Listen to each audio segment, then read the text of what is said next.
സദ്യക്ക് കറികൾ വിളമ്പുമ്പോൾ അതിലൊഴിച്ചു കൂട്ടാൻ പറ്റാത്ത കൂട്ടുകറിയുടെ റെസിപ്പി എന്ന് നോക്കാം. ഇതിൽ മെയിനായിട്ട് വേണ്ടത് നമുക്ക് കടലയാണ്, പിന്നെ കായ, അതുപോലെ തന്നെ ചേന. കടല നമുക്കൊന്ന് വേവിച്ചെടുത്ത് വയ്ക്കാം. പിന്നെ ഞാനിവിടെ എടുത്തിട്ടുള്ള ഒരു കായയാണ്, അതേ അളവിൽ തന്നെ ചേനയും എടുത്തിട്ടുണ്ട്. ഇനി ഈ മുറിച്ച് വെച്ചിട്ടുള്ള കഷ്ണങ്ങളെല്ലാം നമുക്കൊന്ന് വേവിച്ചെടുക്കണം. അതിനൊപ്പം തന്നെ നമുക്ക് കടലയും കൂടെ ചേർക്കാം.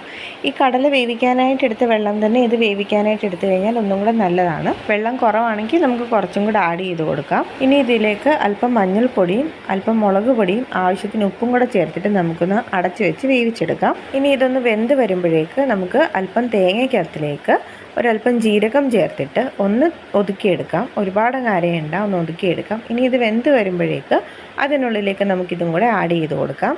ഇതിനായിട്ട് ഞാനൊരു ഫുൾ തേങ്ങ എടുത്തിട്ടുണ്ടായിരുന്നു. അതിൽ ഞാനൊരു 3-4 സ്പൂൺ മാത്രമാണ് ഇങ്ങനെ ചതച്ച് ചേർക്കാനായിട്ട് എടുത്തിട്ടുള്ളത്. ബാക്കി നമുക്ക് ഇതിനകത്തിലേക്ക് ഇനിയും തേങ്ങ വറുത്ത് ചേർക്കണം. ഈ തേങ്ങയുടെയും ജീരകത്തിൻ്റെയൊക്കെ പച്ചമണം ഒന്ന് മാറുന്ന വരെ നമുക്ക് വെയിറ്റ് ചെയ്യാം. ആ നേരത്തിന് നമുക്ക് ഇതിലേക്ക് ചേർക്കാനുള്ള തേങ്ങ വറുത്തെടുക്കാം. അതിനായിട്ട് ഒരു പാത്രം ചൂടായി വരുമ്പോഴേക്ക് അതിനുള്ളിലേക്ക് കുറച്ച് എണ്ണ ഒഴിച്ച് അതിൽ കടുകിട്ട് അത് പൊട്ടി വരുമ്പോഴേക്ക് നമുക്ക് വറ്റൽമുളകും കറിവേപ്പിലയും കൂടി ഇട്ട് കൊടുക്കാം.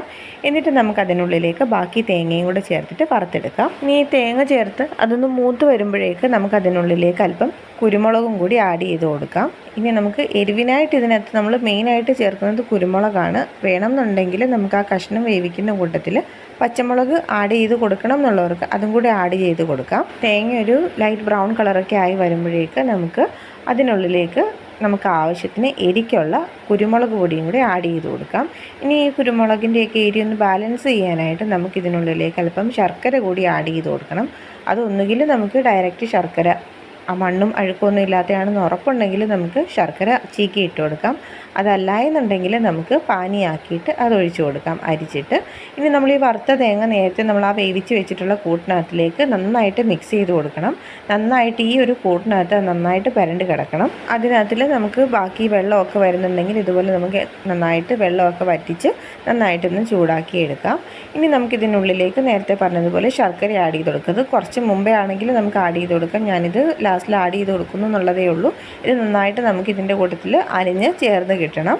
ശർക്കര ഓരോരുത്തർക്ക് ആ എരിവ് അറിയാതിരിക്കാനോ അല്ലെങ്കിൽ അതൊന്ന് ബാലൻസ് ചെയ്യാനുള്ള കണക്കിനനുസരിച്ചിട്ട് ശർക്കര ആഡ് ചെയ്ത് കൊടുക്കാം. കടല നമ്മൾ നേരത്തെ വേവിച്ച് വെച്ചേക്കാമെന്നുണ്ടെങ്കിൽ ബാക്കിയൊക്കെ നമുക്ക് പെട്ടെന്ന് തന്നെ ചെയ്തെടുക്കാം. സദ്യയിൽ ഒരുവിധം എല്ലാവർക്കും ഇഷ്ടമുള്ളൊരു കറി തന്നെയാണ് ഈ കൂട്ടുകറി. അപ്പോൾ ഇതുവരെ തയ്യാറാക്കി നോക്കിയിട്ടില്ലാത്തവരാണെന്നുണ്ടെങ്കിൽ ഇത് മസ്റ്റായിട്ടും ഈ ഓണത്തിൽ നിന്ന് ട്രൈ ചെയ്ത് നോക്കണം.